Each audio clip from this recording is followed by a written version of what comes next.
Welcome to B2B Commerce Corner. Commerce Corner is a sub-series of the E-Commerce Edge podcast discussing all things B2B commerce through the lens of agencies, consultants, merchants, and more. Enjoy.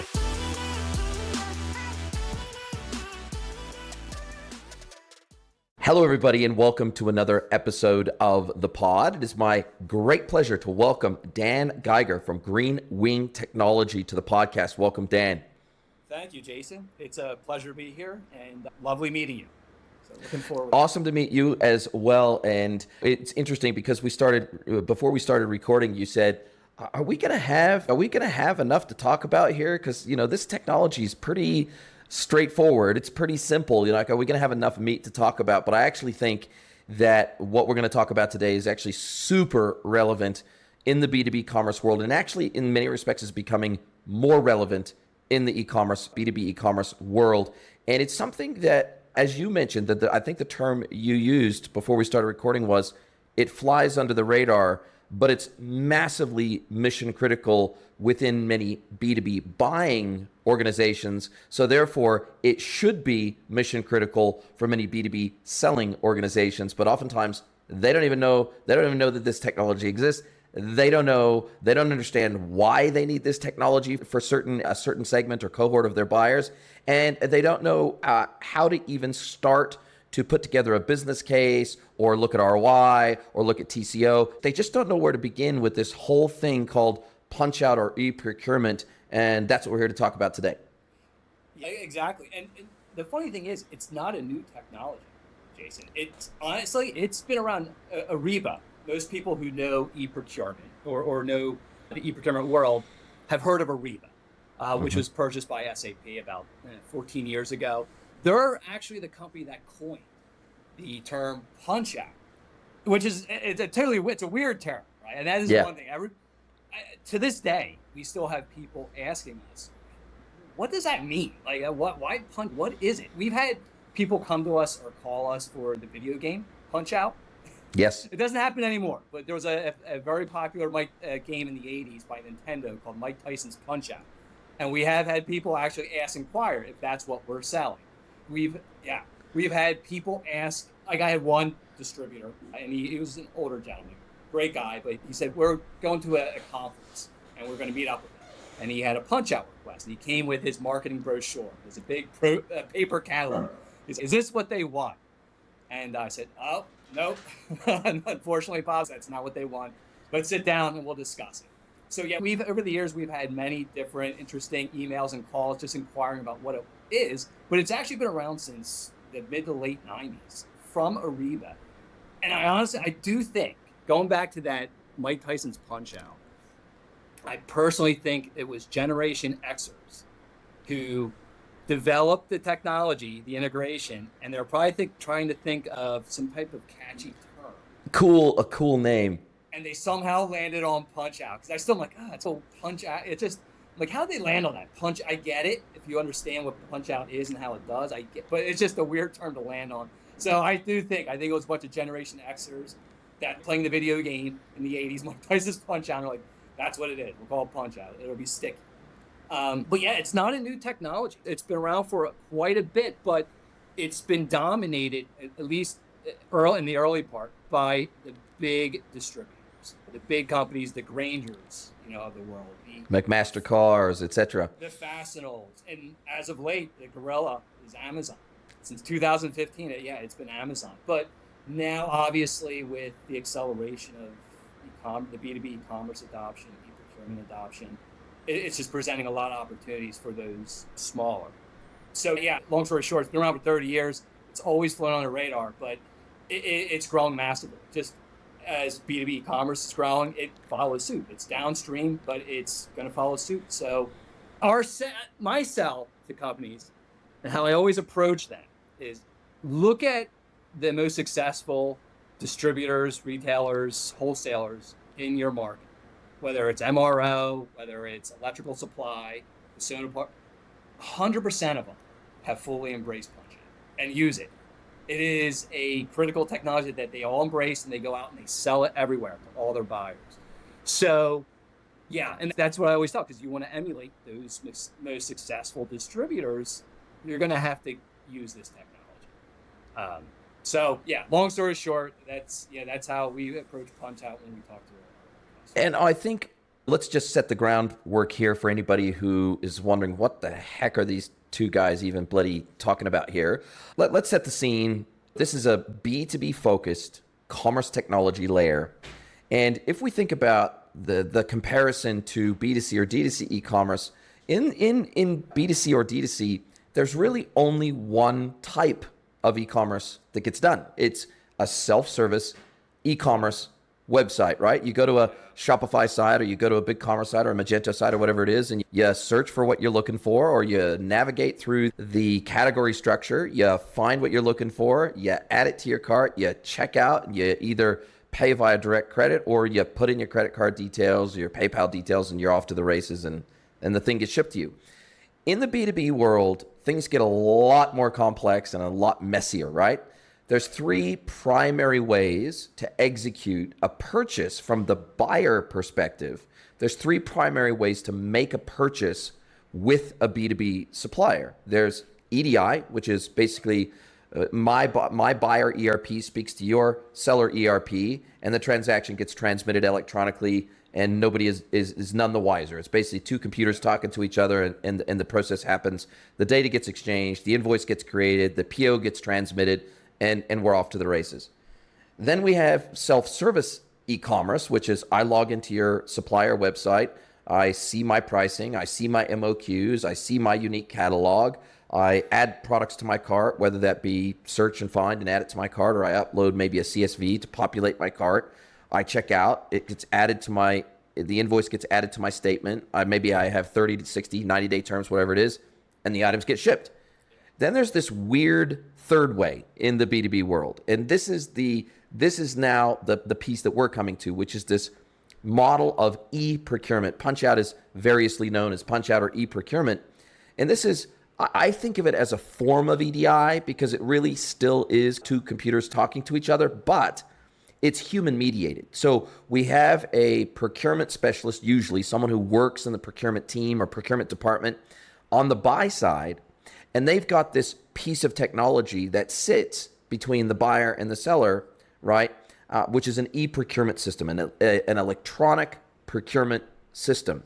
Now, when they go to buy off of a supplier in this environment, what they need to be able to do is they need to be able to pull down the catalog from the supplier electronically, match it up, pull it into their procurement system, match it up with their buy side technology, pull it in, be able to match up the PO and the SKUs and everything else with your supply, be able to potentially even pull down this supply from multiple suppliers, compare prices, SKUs, etc. And they need to be able to execute the transaction through their procurement system, which may or may not be an ERP. It may be a module of their ERP. And we need a conduit. We need a pipeline that allows the supplier to effectively share their catalog digitally with this e-procurement system on the buy side in order to facilitate this transaction to be able to occur. And this is what Punchout is. This is what e-procurement is. It is that conduit between the buy side and the sell side that facilitates the transaction. And this is something that is completely and totally unique to the B2B world. It does not exist in the B2C or D2C world. And that's probably why most people haven't heard of it. They don't think about it. They don't need to think about it. But man, if you live in the B2B world, you better know about it. Otherwise, there's a lot of buyers that you will not be able to sell to if you're a seller. Yeah, absolutely. And what I always refer to us, we're basically a bridge. We are the bridge that sits in between the e-commerce platform. If you're, say, you're an electrical distributor and you sell to a government or a university or a big pharmaceutical company, they use an e-procurement system. And they say, hey, we want to set up a Punchout integration to your store. We want to automate the buying process. Let's make it happen. So essentially what we do is we just integrate that e-commerce web store directly to the procurement system. And again, the whole idea is it's all about automation. And what's interesting now, though, I think more so when we started 15 years ago, is that we're seeing more and more it's becoming a requirement.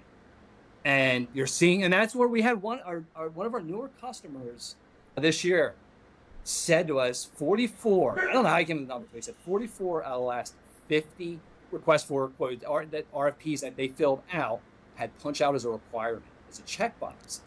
So I thought that was interesting. And I think what companies now too, that because they invest a lot of money in these e-procurement systems, so they want to maximize. You want to maximize the use of the e-procurement. You want to get the most out of it. You're putting all this money in. You want all the employees to use it. You want to get the most value for it. And Punchout is a big part of that. So I think what they do, even their smaller suppliers that they deal with, it's not that you'll automatically be included as a Punchout integration. It's just they want to know that you'll be willing to play ball with them. And that's a big part. But just the fact that they're not going to have pushback or trouble because they want to work with suppliers that are technically able to set up a Punchout integration. And that's what our one new customer told us. So that I was actually excited because I'm like, that's good. Because a lot of the customers, once they see the value and they see, oh, I get paid faster, it's so much stickier. Our customers love the fact that we have the technology and they'll never leave us now. And it's a bigger, they buy more from us. Because now new customers at this big pharmaceutical company that are buying from us start discovering it. And they say, oh, this is a new distributor that we're buying from. Then they start exploring your catalog. When they punch out and they say, oh, we also noticed that you guys also sell this product. And we are only buying this, but we noticed that now you guys are cheaper than our other option that we're currently buying from, or that we have a contract with. Yeah, the benefit of having a punch is immense. Because once you have, Jason, that integration, what makes Punchout, we always say, it's better, it's EDI on steroids. Yeah, that's really what it is. Because people love that shopping experience. They like to have the ability to Amazon. They just to be able to visual. It's just much easier. And once you have that integration, it's very easy. Unlike EDI, which everybody seems to follow a different specification, and it's just a nightmare. It's very easy to connect you to any other buyer that uses an e-procurement system. And that's when you discover once you have that set up, you might realize, oh, we have 5 other customers that are using e-procurement, not the same system. One's using Coupa, one's using Ariba, one's using Ivalia, one's using Geiger, one's using Burst Street. Doesn't matter. They can go no, because they all follow what's called the CXML specification. It's very quick and easy now to connect you. And that's when you really start to see the value. It's not the one integration. It's when you get 30, and then it becomes a new sales channel. And that's when we get excited. Then and then they start realizing this is half our revenue now because we're in this space where everybody is using e-procurement. Let's start to really exploit it. And that's when we love to train their sales reps so that it's part of the conversation when they're talking to their customers is, hey, we're Punchout enabled. Is it an option? So we always say our customers that do that, their integrations grow quickly. And then, yeah, it's great because now you have this capability and it's something that you didn't even realize existed 2 years ago, but it's just become a new sales channel for you that's a fantastic tool. Yeah, and when I try to contextualize this in my line of work as a consultant, when I try to contextualize this for people who maybe haven't heard the term Punchout before, or maybe they haven't experienced it, or they've got customers asking for it, but they don't really know what they mean. And so they bring in a consultant like me to say, hey, can you help us even interpret from our buyer of what are they asking us for here? How do we implement this? How do we integrate it? And I liken it, and I give them a real world scenario from the B2C or D2C world that oftentimes the light bulb goes on. In the B2C and D2C world, we have middleware tools, omni-channel middleware tools, which basically take your catalog from your e-commerce website and feeds it out to all sorts of other third-party channels. Could be shopping comparison websites. It could be marketplaces like Amazon or eBay. It could be social channels. It could be social media channels that have storefronts with them. We need a way to get our catalog into these other channels so that we can sell and display our catalog and our items in those channels. And then conversely, if it's a transactional channel like a marketplace, we're able to bring those orders down from the marketplace into our fulfillment system, whether that's the first stop might be into our e-commerce platform, which then is integrated with our OMS or WMS, or it could be directly down into our ERP for fulfillment. But we have these middleware tools that sit in between and they play the traffic cop, right? They send data to these channels and then they bring orders down from these channels, or at least they send data up to a shopping comparison website so people can actually click through and make a purchase on our website. And people have heard of the channel advisors of the world, the omnivores of the world. There's 101. If you log into the Shopify App Store, there's 101 different middleware tools that can send your catalog out and can bring orders down, right? In the B2B world, this is effectively the equivalent of that. But the channel, instead of it being a marketplace, is your buyer's e-procurement system. When you say, I'm opening up a new channel, you are literally opening up a new channel. Now, that on the buy side, their e-procurement system, they might have one of the, and you named a few of them, they might have one of 5 or 6 or 10 e-procurement systems on their side. Sometimes it's a standalone e-procurement system. Sometimes it's a part of their ERP. Sometimes it's a part of their OMS, whatever it might be. But at the end of the day, what we're doing is we're trying to integrate our catalog in with a channel, a buyer's channel, right? And in this case, in the B2B world, instead of it being Amazon, in some cases it is Amazon, but in many cases it is these e-procurement systems, which is really just a technology to make the buyer more efficient at their process as part of their process of actually buying goods to then sell on. And it's oftentimes distributors that are buying from manufacturers or end buyers of the distributor, and the distributor needs to implement a punch-out system so that their B2B customers can actually buy at scale off of them and see the entire range of their catalog. Yeah, and you mentioned with thing with for Punchout, when we started in 2010, it was we knew it was going to be a challenge, right? Just to crack that nut, because it was one of those, like you said, I mentioned earlier, it flies under the radar, and all the companies that used it were generally Fortune 2000 companies that had the money. But over the last 15 years, you're seeing, we now connect to, I think the number is about 138, 140 different systems. And many of them target different categories. Yeah, and so the costs have come down. It used to be incredibly expensive, and they're targeting smaller, mid-sized companies that are used, because they still have spend management issues. It's all about managing the spend, making everything transparent. That's why these companies are using e-procurement systems. They want to see where all the money is going, all the contracts, all the invoices, all the POs. If there's ever an issue, now it's all in the centralized system. And for companies, I would say one of the main issues why it still flies under the radar is a lot of these companies are using e-procurement systems, though, is they'll first target the low-hanging fruit. And we said it's the Grangers, it's the Amazons, because they know it's easy. Part of our job, too, is making it easy to onboard. And also it's education. It's getting these smaller, mid-sized suppliers up to speed, because we feel companies that use e-procurement systems that want to maximize, the more punch-outs you have on your system, the better. So instead of having 5, we want everybody to be very aggressive, because it's better for us, it's better for our customers if you have 50 punch-outs. Definitely for companies that are looking for a punch-out solution as a new channel, we always say just open up your Rolodex. Start looking at all the customers that you're selling to. Since 2010, we have over 2,500 integrations with different companies. And we're always happy to share that with our customers, because we always say it never hurts to ask. And as a company, you're always looking at what else can we do? If you're looking for a company, like what other options, what are sales channels, especially with e-commerce, how can we generate new sales? What are new tools that we can use? And that's why we always bring out Punchout. Have you ever thought of Punchout? Who are your buyers? Who are your customers? Because it's not going away. We always, I do, part of me wonders if there is a threat where there's going to be a new technology that will supplant Punchout, and it's just going to be, whether it's AI. But as I see now, that you see companies like Amazon, who before 2015 just were not in B2B. But I think last year they said the revenue of B2B was something around 40 billion in 2023. Yep. I think 38 to 40 billion.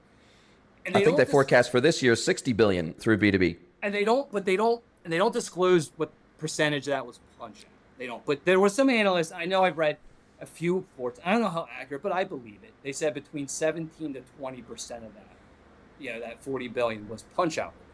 And I'm sure they intend that is going around. So I honestly, as much as people, the gorilla in the room at Amazon, the fact that they love it, it's only going to grow.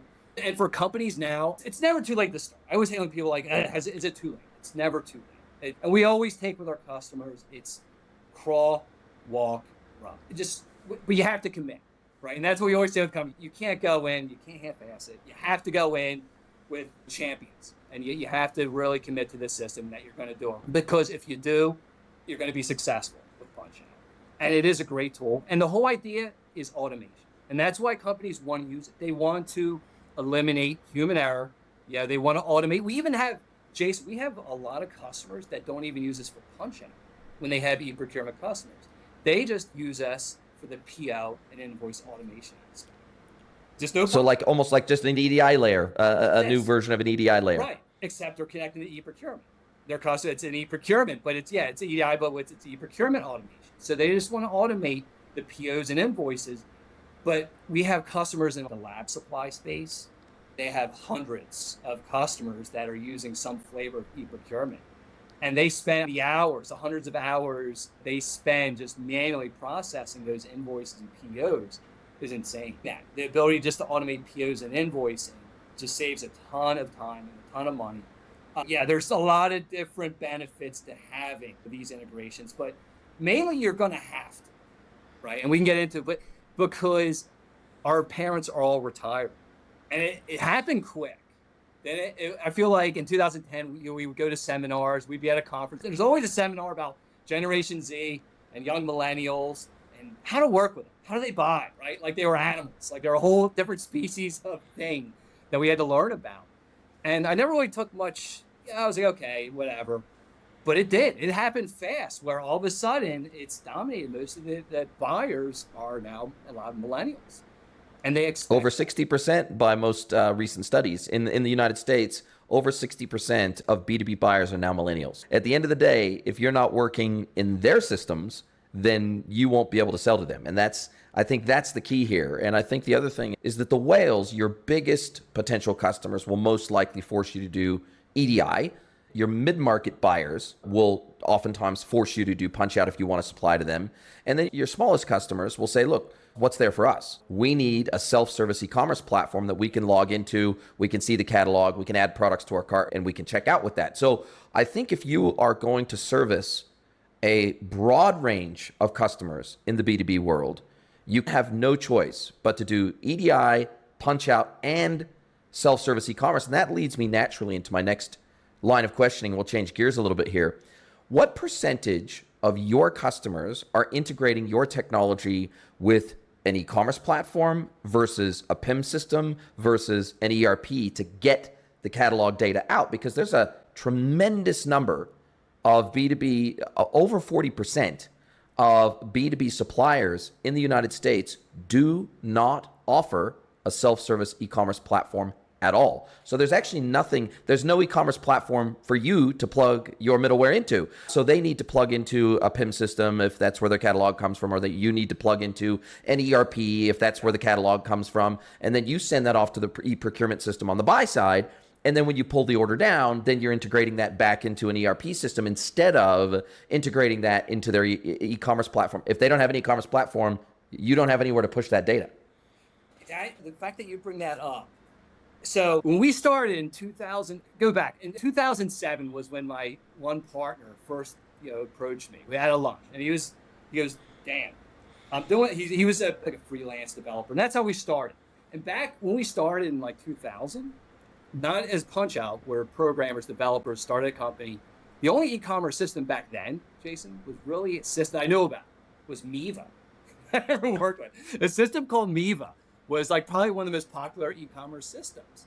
And in 2007, 2008, I had lunch with my partner, and he said, who's now my partner? And he said, look, we have this interesting integration.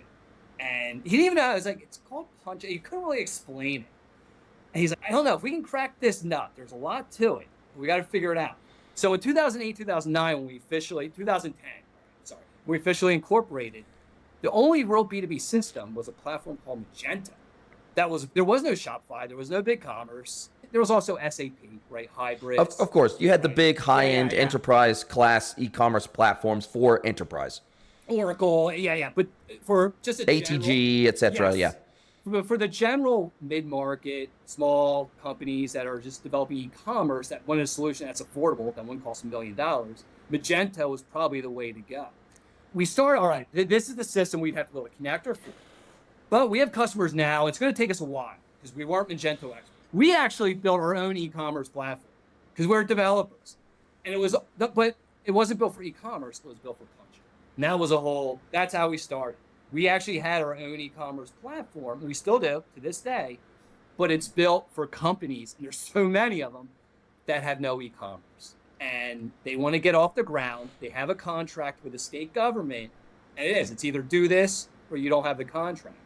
So they're rushed. They have to come to us, and they only sell 100 products. So is it worth setting up a Shopify store or WooCommerce investment? And that's why we offer that solution. We have a managed standalone that's just Punchout centric. It's just built for Punchout, and we'll connect you all those customers. However, the goal is to outgrow us, and then you'll see, okay, what's the next step? You outgrow our system. Now let's look at BigCommerce. Or you need Oro, or you need VTEX, or you need Better Commerce, or you need one of the dedicated B2B e-commerce platforms out there that do that really well. And there's so many new ones popping up, and that's where yeah. So now that's to answer your question. When companies don't have, we've tried to build a solution around every situation, and there's about 100,000 different situations. But you really do. You have to be very customer centric and looking at where they are now and what's going to be the best solution, and then how can we build them 2 years from now? Maybe the goal is to get off our system and then migrate you to a different one of our connectors. And that's part of my job is sourcing the internet and the globe, is actually looking for these new B2B platforms. And a lot of it's education. It's trying to ask them, hey, do you guys know what Punchout is? Because we may want to build a connector for your system. I do that every week. Because especially systems in Europe and new companies that are a little behind that are catching up. But yeah, we try to be in as many places as possible just for our customers to integrate. And also, yeah, again, we will integrate with systems like SAP Commerce Cloud, which caters to huge enterprise companies. But then we'll also have systems for build one for shopware. BigCommerce, we have one for a number of years. Even systems now, we have Heart.com, which are more these are mid-enterprise, not enterprise, but mid-market. But even the smaller ones, then you have WooCommerce, which isn't really, it's not B2B per se, but there's some. You can shoehorn it into that, and a lot of brands have, and then until they graduate, right? And there's plugin. Companies will build plugins that are for some B2B options or utilities that they can have in there. So we have Spark Layer, B2B, et cetera, that can sit over top of the lower end Shopify and BigCommerce tiers, and they'll add on their B2B layer on top of those core platforms to add all that B2B functionality. And as long as you can integrate with their technology, then you're off to the races. Yeah, and the whole idea is make it as easy as possible for our customer to integrate. And affordable. And that's our goal. Like you said, we're in it for the long game. And that's how we always look at it. Most of our job, as I said, it's education, get you integrated, work with your sales team, and let's grow this thing together. Let's be a partner. We've been around 15 years. We're not going away anytime soon. We want to help you grow because it's going to help us grow. I do wonder, and going in with the B2B market, it went from like Magento, and now there's so many platforms, and it's very busy. It's very cluttered. And a lot of these companies are getting huge investment. Mm-hmm. This is a whole other, and I wonder, what's the end here? Like with these investors, with these platforms, is there going to be a shakeout? I love it. I think it's inevitable. Yeah. Right? I say that there's going to be an absolute shit fight for the next 5 years amongst, let's call it the top 20 B2B e-commerce platforms out there. And there's no clear winner yet. I think on the B2C, D2C side, Shopify has consolidated that market, and they're the clear winner, along with WooCommerce for those that want to self-host. It's a two-horse race on the B2C and D2C side. If you want to go full SaaS, then you go Shopify. If you want to go self-hosted and you want a high level of control and you want to control your costs, then you're probably going to go Woo with something like Elementor or something like that to accelerate your time to market on WooCommerce. But in the B2B world, we've actually seen increasing fragmentation over the last couple of years, not more consolidation. And I think it's inevitable. Not all of these 20 or 30 pretty big B2B e-commerce platforms out there that are really going hammer and tongs at the North American market, there will be consolidation. Just like there was in the B2C and D2C world over the last decade, there will be consolidation. And to your point, I think that a lot of VCs, they're like, we've got to back a lot of horses here, because we don't want to miss the one that eventually emerges as the winner. And so we feel a little bit stuck. We feel like we have no choice but to back a lot of these horses, because the forecast is for B2B to grow at 8 to 10x the rate from an e-commerce perspective, to grow at 8 to 10x the rate of B2C and D2C over the next decade. And so they're going, that's how big the opportunity is. We can't miss the boat here. And those numbers, there's analysts, they always throw out the size of the market. Well, was it last like 6 trillion and yep. It's going to be, what does that mean to me? I always look at those numbers, but how many are still using e-commerce? They always say, about half are using some form of e-commerce.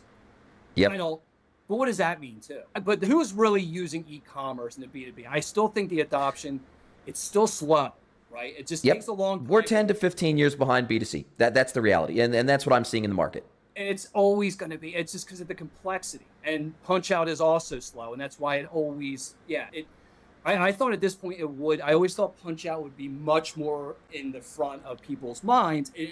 It's going to float underneath, and that's fine for us.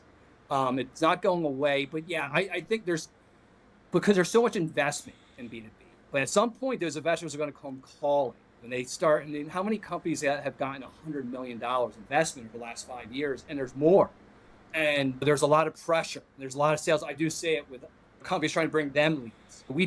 Punchout tends to be downstream. What happens is companies usually, they have a whole checklist, right, Jason, of what they need in a platform.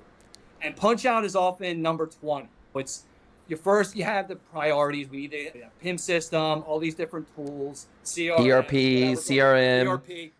Yeah, and then they look at cost, and then you have to have Punchout. And so we tend to be, all right, we want to set up, but then a year from now, we're going to need Punchout capabilities. So for all these different systems, it is great because it creates a lot of and there's a lot of options for companies now that are needing an e-commerce solution. You're going to find something that's good, and that's going to be affordable as well, and that suits your business model. But like you said, the end game for a lot of these companies, I think over the next 5 years, you'll see some shakeout, some consolidation. You'll see some M&A activity. You'll see some acquisitions. You'll see some mergers. You'll see some people just literally just go away because they ran out of funding, they ran out of runway, and they couldn't achieve great product market fit. They couldn't set up their GTM in a way that resonated with the market. They couldn't compete against the increasing adoption of B2B on Shopify. They couldn't compete really with the firepower of some of these larger platforms that have been around for a very long time. And so therefore they have a certain amount of mind share and market share that is really difficult to compete against. And I think that's probably evidenced a little bit. Even BigCommerce has made it very clear that they're looking for acquisition and looking to nest themselves under a much bigger umbrella. And if they're struggling, if they're having a hard time, then what of the platforms that are not even nearly as well known as BigCommerce? So I think I'm not suggesting BigCommerce is struggling. What I am suggesting is they realize that they would probably perform better underneath a much larger umbrella company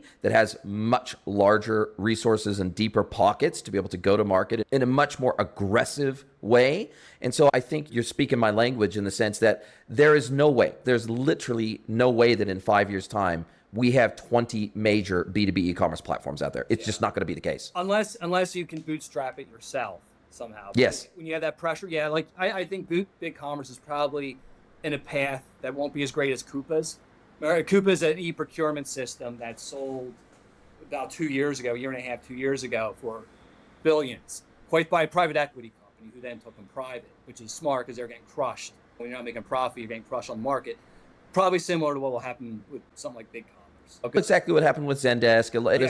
There's a lot of platform vendors out there that they do better when they're taken private by PE and they can operate without the public market scrutiny, yes, and they can make the changes that they really need to make to be able to adapt to the market. And for sure, and you mentioned Shopify, they're just because they could say B2B and Shopify Plus, and they have different good B2B tools, they're probably going to be a major player. They just have so much money and they're throwing so much into it that they're going to figure it out at some point. Anecdotally, $650 million into B2B on Shopify in the last 18 months. Yeah, so there you go. They're a gorilla. They're going to be around for a long time.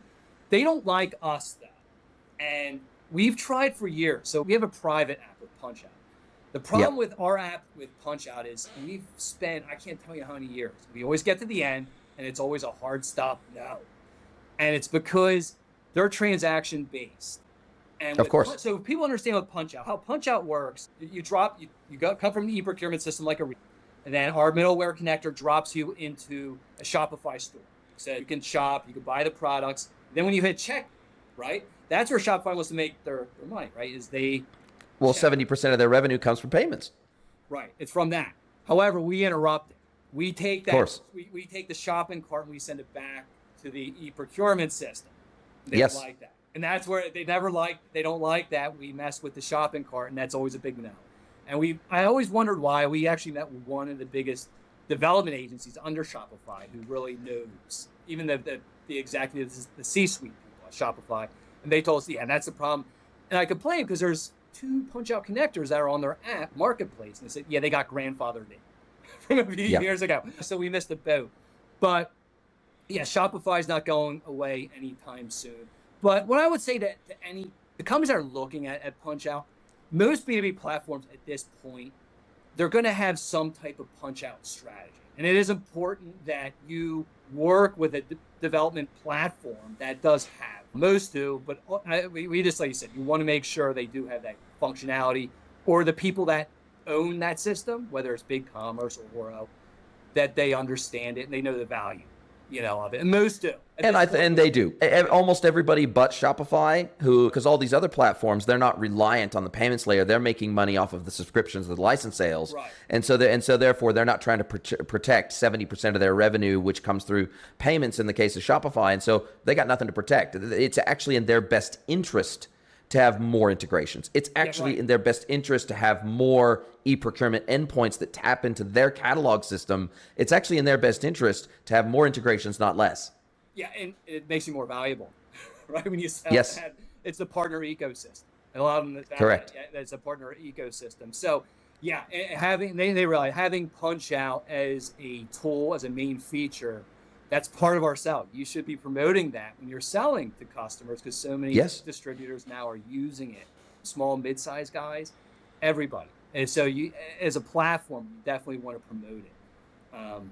Because it's not going away. It's just Punchout. It's just one of those. It's one of those tools. I don't know if it's ever going to be mainstream. I wish it was. I think it's inevitable.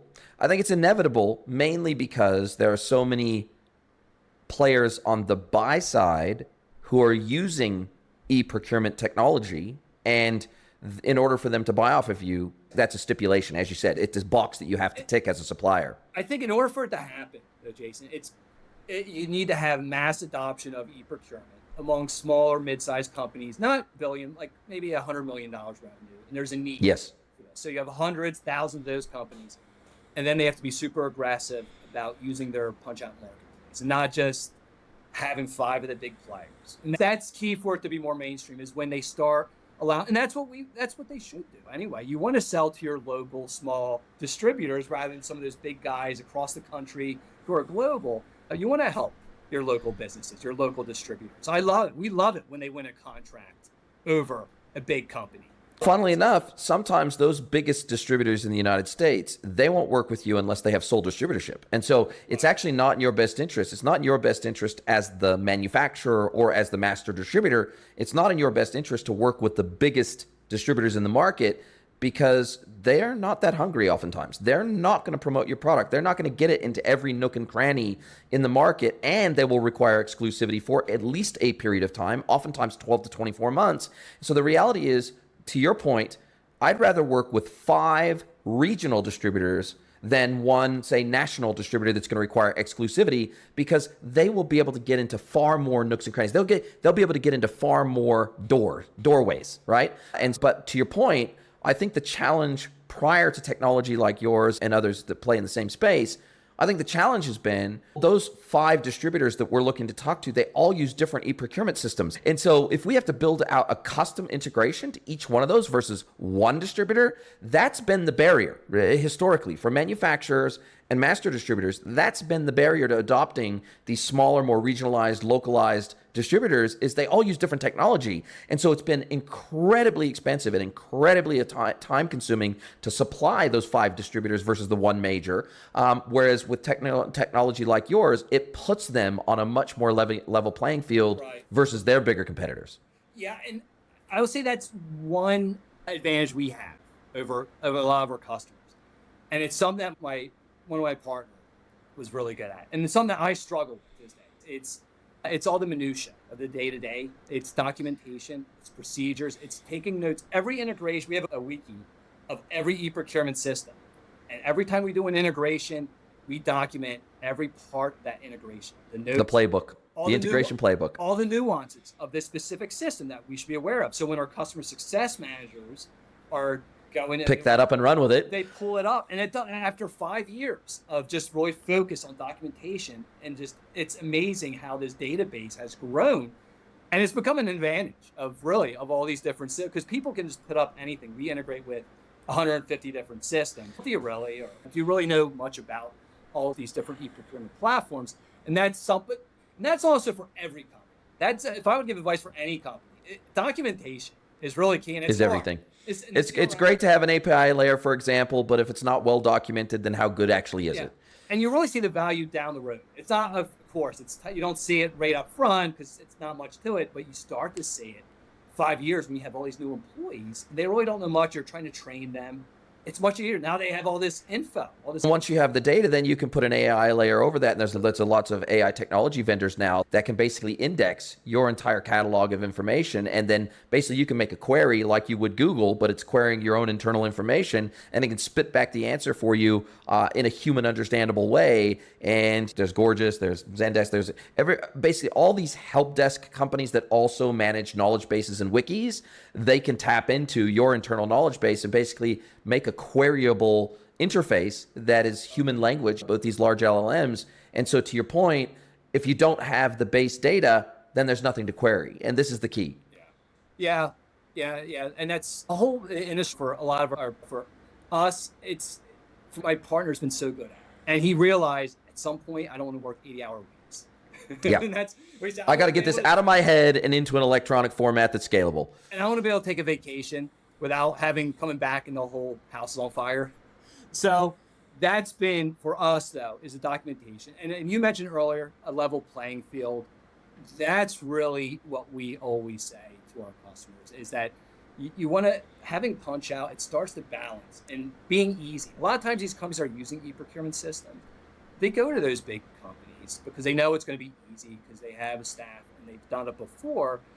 And oftentimes with smaller companies, they're a little nervous. It might take a while. Again, there's pushback. They don't understand technology. Having us, they don't know us. So they know the integration is actually going to be quite quick and easy. And that's another point. I think with new technologies, blockchain, and I'm hoping AI, really good AI, to make the onboarding process faster and quicker, the testing. And if AI can help, because that's another reason why I think a lot of these big e-procurement companies are using e-procurement. They don't expand it. It does. It takes about a month, the testing process. So there's cost in there. And I think, like you said, if we can eliminate and make it very easy, where it takes a day with AI, different tools, that's when I see more adoption and faster adoption. Until then, it's steady growth, right? It's never going to be the meteoric Facebook, Microsoft, Apple, these $1 trillion NVIDIA. Like you said, it's going to be steady Eddie. But that's B2B, right? That's B2B for you. I love it. And for you guys, what do you see as your biggest differentiating factor versus some of the competitors in the marketplace? Some of my audience may have heard of Punchout to Go / now they call themselves Trade Centric. And there's probably 5 or 6 other major Punchout middleware players in the market. But for you guys, when you start talking to your customers or prospects and you say, hey, look, this is really what sets us apart. This is the thing that is going to make us so valuable to your business that we become a no-brainer for you. Yeah, obviously at this point, it is experience. 15 years and well over 2,500 integrations, and we database every single integration. And I mentioned the documentation. If there's a new e-procurement system, if you name the e-procurement system you're connected to, most likely we know the people there, and we have good notes on that. So that alone in itself it gives us an advantage. And also, Jason, like I said earlier, my job it's never a hard sell with Punchout. It's always, most of my job is just awareness. It really is. I'll talk to anybody. And because your customer, I mean, I'm guessing that 95% of the time when you run across a new prospect, it's because they need an e-procurement middleware platform to service a customer that's requesting it. And so in some respects, the need is there before they ever meet you. They just need to know you exist. Yeah, and how do we do this? What is this? How do we do this? So, of course, let's show you a demo, because visually, they need to see visually, let's see how this works. What does this look like? What does it feel like on the buyer side? What do they see when they see it? Yeah. And we show them. Yeah, we show them the eProcurement marketplace, their logo. They click on their logo, they punch out. So once they can see that and they see the whole process, they start to see the value. The light bulb goes on. Right, and then it's just education. It's working with their sales reps. If the opportunity is there, let's talk to the buyer. Let's see what they want. Let's talk about the scope of the integration. Do they want to automate? Yeah. They just want straight punch out, or do they want to automate POs and invoices as well? So if they want to do that's great, because now let's go full scope integration where it's just complete automation. And again, they see the value. Not necessarily that first customer is great, but it's when you have that 10th customer who's also doing, there's 10 integrations. Then you really start to see it. You start to see that new sales channel open up.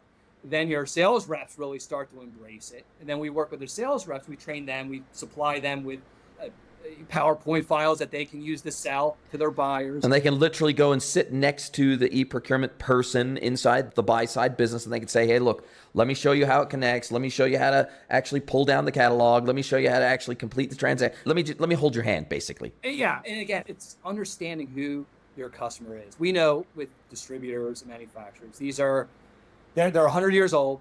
Great-grandfather started it. Now Literally. So I see this every day. Yeah. So now you have the grandson who's taking it over, and we're far behind. We need to catch up.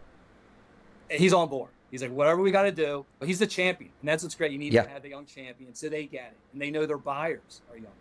So that's our goal. We're here, and that's what we tell them. Look, we're here for the long run and the long game. Yeah. We're not necessarily. We don't care if we don't necessarily make money up front. We're going to be your partner, your long-term partner. We want to grow with you. And that's how we grow, actually, is through these integrations. But yeah, that's definitely at this point our advantage. At first, my first sale, Jason, and I had nothing. Like, I had no idea. What am I going to do? It's like 2010. How do you promote this thing? Punchout. Yeah. I picked up the phone and I cold called.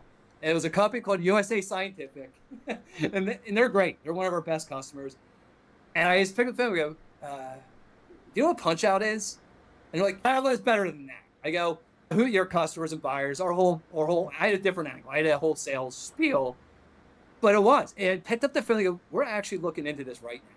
So talk about beginner's luck. It was like when you go. Wow. Look at the timing. It was the first call. Of course, and after that was the end of it. It never worked after that, but the first call. And now they've been a customer now for 14 plus years, and they have over 100 integrations and one of our best customers. And we're more sophisticated at marketing our product now. But yeah, we've been around for a long time, and we're not going away for a long time. And we love our industry. We love working with the types of businesses that we understand. They need that crawl, walk, run approach just to setting this up. And we're here for them. We're here to build those punch-out integrations, and so they can see the value of it. Love it. And how do you guys make your money? Do you charge on a per endpoint system basis? Do you charge on a per customer integrated with basis? Do you charge on a per transaction basis? How do you guys make your money? Yeah, it's not transaction. It's a simple business model. The customer will pay us just for the integration and setup, and then they'll pay us a monthly fee.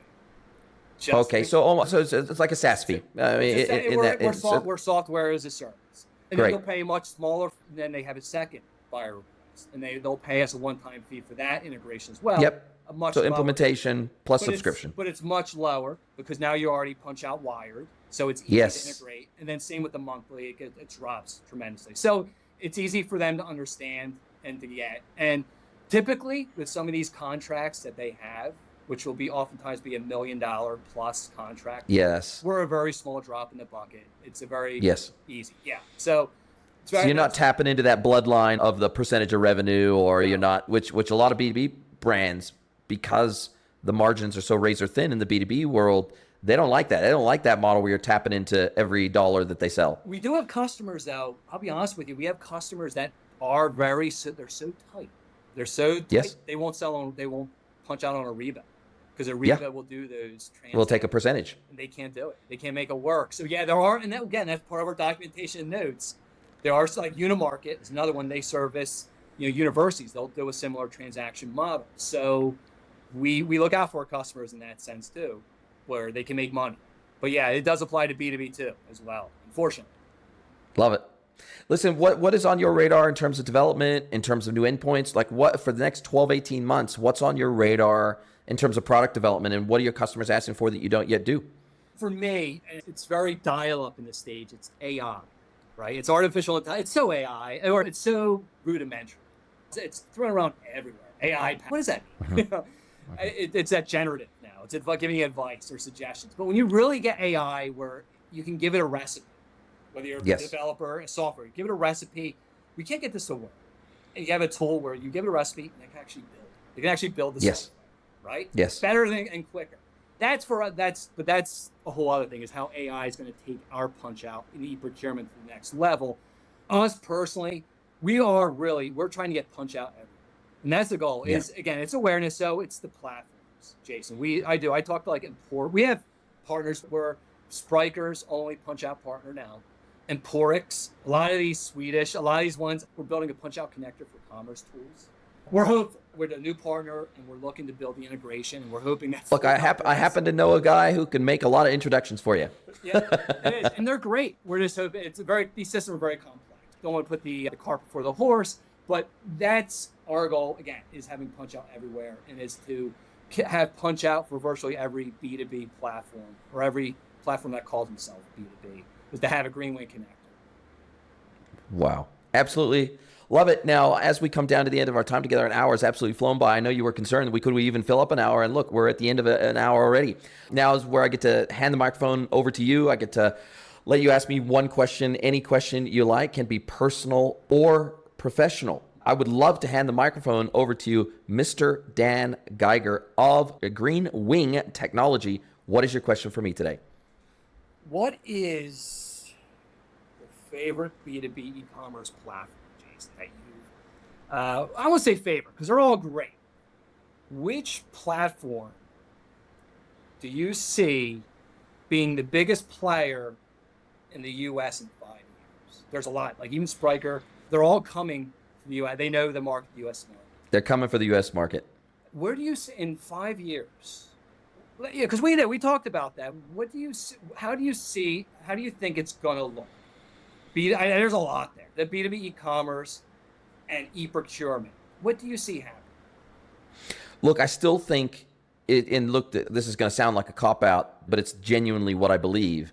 I think it's a jump ball. I think there's an open window of opportunity for maybe the next 18 to 24 months as Shopify continues to ramp up their B2B capability. Because admittedly, and I think they'd admit this, they're still in the beginning. They're still in the early innings of adding native core B2B functionality to the platform. They've got all the data primitives now. They've got the concept of an organization, right, as opposed to individual users. They got the concept of buyers. They got the concept of locations. They got the concept of unique catalog per buyer. They've got the concept of price lists now native to the platform. So they've got the basic core fundamentals of what's required in the B2B space, but I think they have been pretty open about the fact that they're still in the very, very early innings of adding advanced B2B capability to Shopify. So I think that's going to take them another 18 to 24 months to really start to get traction in that market. Although, again, anecdotally, I hear that something like 85% of their inbound inquiries for Plus are for B2B on Plus. And so it's already starting to generate some buzz. And so that's a really good thing for Shopify. But what that necessarily means is that for the next 18 to 24 months, it's going to be an all-out war for the other platforms that have less name recognition than Shopify to really consolidate and create market share, but more importantly, mind share in the market around their platform. So I foresee a real dogfight over the next 18 to 24 months, and then extending beyond that. I expect to see some pretty radical consolidation in the space. And so there's probably 5 or 6 pretty serious, heavy-duty B2B e-commerce platforms out there that I see that are doing really good things. Oro's one of them, Better Commerce Foundation, Rewix. I've had all of them or most of them on my podcast at one point or another. And they're all, what a lot of them, their stated goal is to make B2B e-commerce as easy as B2C and D2C is on Shopify today. And so I love the fact that ease of use, native out-of-the-box connections with back-end technology that is absolutely table stakes in the B2B world. They got to have ERP connections. They got to have PIM connections. They have to have these back office connections, because in the B2B world, so in the B2C, D2C world, you'll oftentimes have Xero or QuickBooks or something simple like that running the back office. In the B2B world, 99% of the time, even if you're only a $10 million a year B2B business, you got an ERP. And so whether that's a NetSuite or whether that's a D365 or whether it's an Odoo or whatever it is, the beating heart of these B2B brands is usually an ERP. And so understanding what those design patterns look like in the B2B world is super critical if you're going to see high levels of adoption of your B2B e-commerce platform. So there's going to be a shakeout.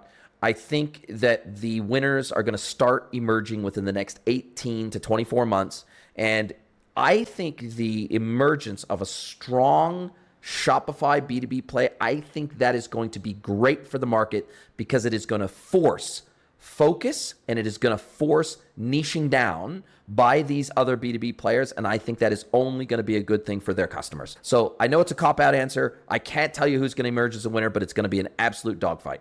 I certainly hope Shopify becomes more open to companies like us then. Yes. I do. Yes. Because I agree with you wholeheartedly. It's fascinating. I love it. As you said, it's exciting. I love the B2B market in that sense, because it is. It's very competitive, but there's so much opportunity. Right? There's so much opportunity. Even if you're a smaller company, it's great. Yeah.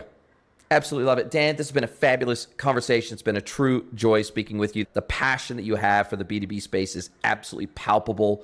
I can feel it through the screen. I love that. And I wish you all the best with your company. I can't wait to speak to you again in maybe another 6, 12, 18 months and see where you guys see different markets that you've penetrated in that time, because it's going to be a great conversation. I look forward to it. Thank you. Thank you, Jason. The feeling's mutual, and just a lot of gratitude, and thank you for having me on the podcast today. I appreciate it. Are you a B2B or D2C e-commerce merchant? Then head over to greenwoodconsulting.net to learn how we can help you scale your business.